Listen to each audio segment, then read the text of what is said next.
आज कोर्ट में फैसला आना था, क्या फैसला हुआ है और कोर्ट ने अपनी सुनवाई के दौरान क्या क्या करा? देखिए कि जैसे बहुत लंबे समय से सबको इंतजार था कि जो सीपीएस की नियुक्तियां हैं उन्हें हाई कोर्ट में चैलेंज किया गया था बाय रिट ऑफ मैंडेमस के माध्यम से, और आज उसका फैसला आया है और फैसला हमारे पक्ष में आया है। कोर्ट ने माना है कि जो एचपी पार्लियामेंट सेक्रेटरीज 2006 एक्ट जो था वो मेंटेनेबल नहीं है, और कोर्ट ने इसमें इमीडिएटली सरकार को ये आदेश दिए हैं कि जब ये मेंटेनेबल है और ये असम की जजमेंट जो बिमलोंगशु रॉय के साथ जो सुप्रीम कोर्ट की जजमेंट है उससे फुली कवर्ड है, तो कोर्ट ने चीफ सेक्रेटरी को अभी आदेश दिए हैं कि फोर्थ विद इनकी सारी फैसिलिटीज़ को विड्रॉ कर दिया जाए, चाहे वो गाड़ी है चाहे वो बंगला है, और सारी चीज़ें जो सारी फैसिलिटीज़ इनसे छीन ली जाएँ। कुल मिला के हम ये बोल सकते हैं कि जो एक्ट है उसको वॉइड एब इनिशियो डिक्लेयर किया गया है, और फैसिलिटीज़ के बारे में जैसे मैंने आपको कहा कि वो फैसिलिटीज़ भी हमने सारी कोर्ट ने कहा है कि इमीडिएटली उसको विड्रॉ करें। यानी कि 6 जो सीपीएस को भी क्या विधायकी बरकरार रहेगी? जो विधायकी वाला प्रश्न है, देखिए हमने उसको चैलेंज किया था।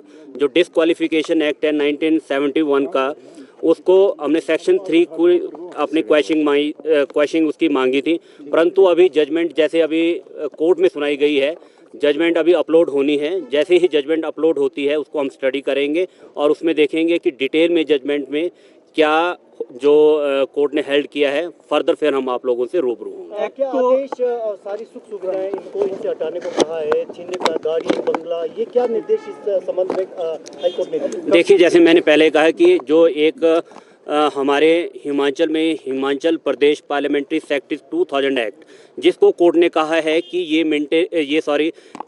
इसको बनाने की पावर्स ही नहीं थी, ये अनकॉन्स्टिट्यूशनल था।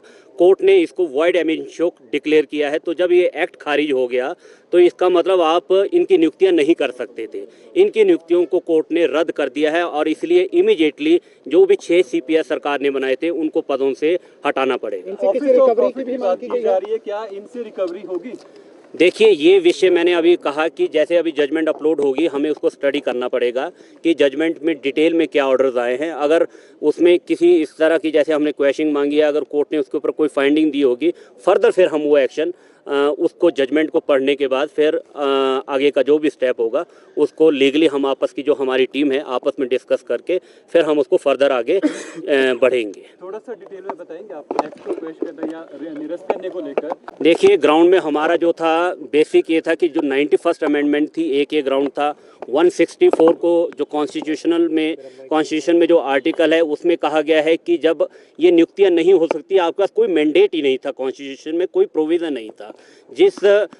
हमने शुरू में जैसे आप लोगों को ज्ञात होगा कि हमने डिप्टी चीफ मिनिस्टर और इन सारों की नियुक्तियों को चैलेंज किया था, परंतु फिर बाद में हमने वो प्रेयर्स हटा दी थी डिप्टी चीफ मिनिस्टर को लेके। फिर हमारा मेन थ्रस्ट था कि जो ये नियुक्तियां हैं सीपीएस की, चीफ पार्लियामेंट्री सेक्रेटरीज की, इनको बनाना है वो संविधान में कहीं पर भी इंगित नहीं है।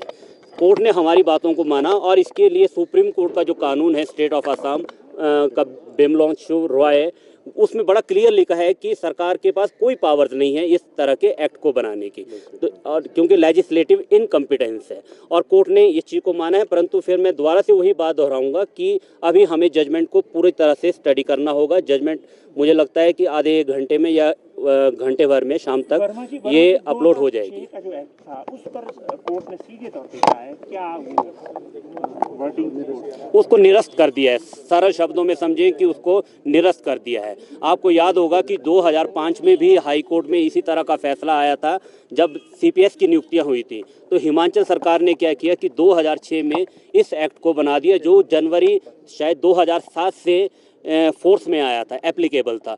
तो आज कोर्ट ने उस एक्ट को ही निरस्त कर दिया है, तो इसलिए ये सारी की सारी नियुक्तियां जो हैं वो रद्द मानी गई है। Thank you very much. Bhushan jewellers festival bonanza, lucky draw बदल देगा आपकी जिंदगी। 10,000 की खरीद पर 3 चमचमाती कार और 5 स्कूटियां। तो आज ही विजिट करें भूषण ज्वेलर्स सोलन।